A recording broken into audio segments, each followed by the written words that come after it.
பொதுவாகவே ஸ்வீட்ஸ்னால் எல்லாருக்கும் பிடிக்கும். அதுலேயும் கேக்குன்னா குழந்தைங்கள்லேருந்து பெரியவங்க வரைக்கும் எல்லாமே விரும்பி சாப்பிட்டோம். இன்றைக்கி நம்ம ஹோம்மேட் கேக் தான் பார்க்க போகிறோம்.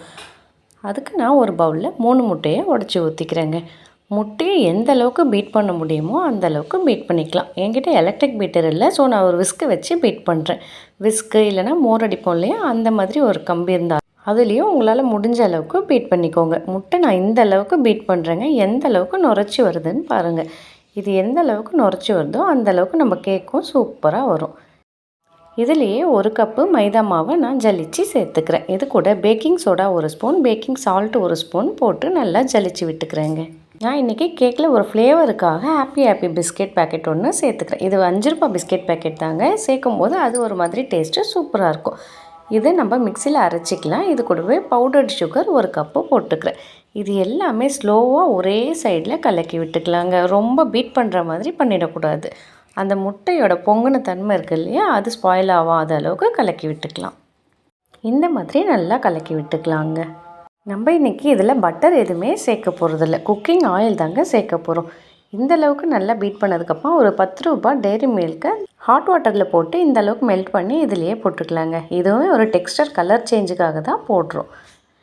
இதையும் போட்டுட்டு குக்கிங் ஆயில் 1/2 கப்பு ஊற்றிக்கிறேன். மெதுவாக இதை கலந்து விட்டுக்கலாங்க. இது கூட நம்ம காய்ச்சி ஆற வச்சுருக்க பாலை தான் கலக்க போகிறோம். பாலில் தண்ணி எதுவும் ஊற்ற வேண்டாங்க, வடிகட்டிக்கோங்க. ஏன்னா இதில் இருக்க ஏடு இருக்க வேண்டாம் கேக்குக்கு. தேவைப்பட்டால் இன்னும் எக்ஸஸாக ஊற்றிக்கோங்க. எனக்கு இந்த 1/2 கப்லேயே சரியாக போச்சு. இதையும் ஓரளவுக்கு அப்படியே மிக்ஸ் பண்ணிவிட்டு ஒரே 1 ஸ்பூன் வெண்ணிலா எசன்ஸ் ஊற்றிக்கிறேன். எசன்ஸ் இல்லை அப்படின்றவங்க ஏலக்காவை நல்லா பவுடராக அரைச்சிட்டு கூட சேர்த்துக்கலாம். அவ்வளோதாங்க, எல்லா இன்க்ரீடியண்ட்டும் கலந்தாச்சு. இதை லாஸ்ட்டாக ஒரு முறை இந்த அளவுக்கு கலக்கி விட்டுட்டு இப்படி பார்த்தோன்னா இதனோட கன்சிஸ்டன்சி எடுத்து ஊற்றும் போது இந்த மாதிரி இருக்கணும். ஒரு ஃப்ளாட்டான பவுல் எடுத்துக்கிட்டு எண்ணெய் தேய்ச்சிட்டு இது மாதிரி மைதா மாவு போட்டு தட்டி எடுத்துக்கலாங்க. இப்போ இது ஒட்டாமல் வரத்துக்காக நம்ம பண்ணுற ப்ரொசீஜர் தான். நம்மக்கிட்ட பட்டர் ஷீட் இருந்ததுனாலும் போட்டுக்கோங்க. பட்டர் ஷீட் இல்லாமல் வீட்டில் என்னெல்லாம் இருக்கோ அதை வச்சு பண்ணிக்கலான்றதுக்காக தான் நான் இந்த மாதிரி உங்களுக்கு சொல்கிறேன்.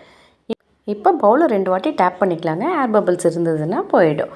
குக்கரை நான் ஒரு 10 மினிட்ஸ் சால்ட்டு போட்டுட்டு ப்ரீ ஹீட் பண்ணி வச்சுருக்கேங்க. இதுலேயே நம்ம அதுக்கு கீழே வைக்கிற ஒரு பேஸ்மெண்ட் வச்சுட்டு இந்த பவுலை தூக்கி அப்படியே வச்சிடலாம். எனக்கு இன்றைக்கி 45 மினிட்ஸ் ஆச்சுங்க இந்த கேக் நல்லா வேகிறதுக்கு.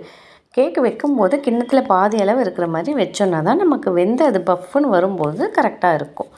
லிட்டில் இருக்க ஹோல்ஸை ஒரு பிளாஸ்டிக் வச்சு நான் க்ளோஸ் பண்ணி வச்சுருக்கேன். இப்போ 40 மினிட்ஸ் கழித்து எடுத்து பார்க்குறேங்க. கேக்கு சூப்பராக ரெடி ஆகிருக்கு. ஒரு நைஃப் எடுத்து இப்படி பார்க்கும்போது ஒட்டாமல் வரணும். இப்போ நமக்கு கேக் ரெடி. எடுத்து ஆற வச்சுட்டு இந்த மாதிரி சைடில் ஒரு வாட்டி கத்தியை வச்சு இது பண்ணி விட்டிங்கன்னா தட்டும் போதே கேக்கு அழகாக வந்து விழுந்துருங்க. எனக்கு இன்றைக்கி எந்த அளவுக்கு வந்திருக்குன்னு பாருங்கள். நான் இதை அப்படியே கவுக்குறேன். கேக்கு சூப்பராக வந்திருக்கு. நம்மளோட அந்த பிஸ்கெட்டில் இருந்த சின்ன சின்ன சாக்லேட்ஸ் எல்லாமே அழகாக இருக்குது. ரொம்ப ஸ்மூத்தாக சூப்பராக ஓவனே இல்லாமல் நம்ம இன்றைக்கி சூப்பரான கேக் ரெடி பண்ணியிருக்கோம். இதே மெத்தடில் இந்த மாதிரி மெஷர்மெண்ட்லேயே செஞ்சு பாருங்கள். நீங்களும் சூப்பராக கேக் செய்யலாம். இந்த வீடியோ உங்களுக்கு பிடிச்சிருக்கோன்னு நம்புகிறேங்க. மறக்காமல் கொஞ்சம் நம்ம சேனலை சப்ஸ்கிரைப் பண்ணிவிட்டு நோட்டிஃபிகேஷனுக்கு ஆல் என்ற பட்டனையும் அழுத்தி விட்டுருங்க. நாளைக்கு வேற ஒரு வீடியோவில் பார்க்கலாம்.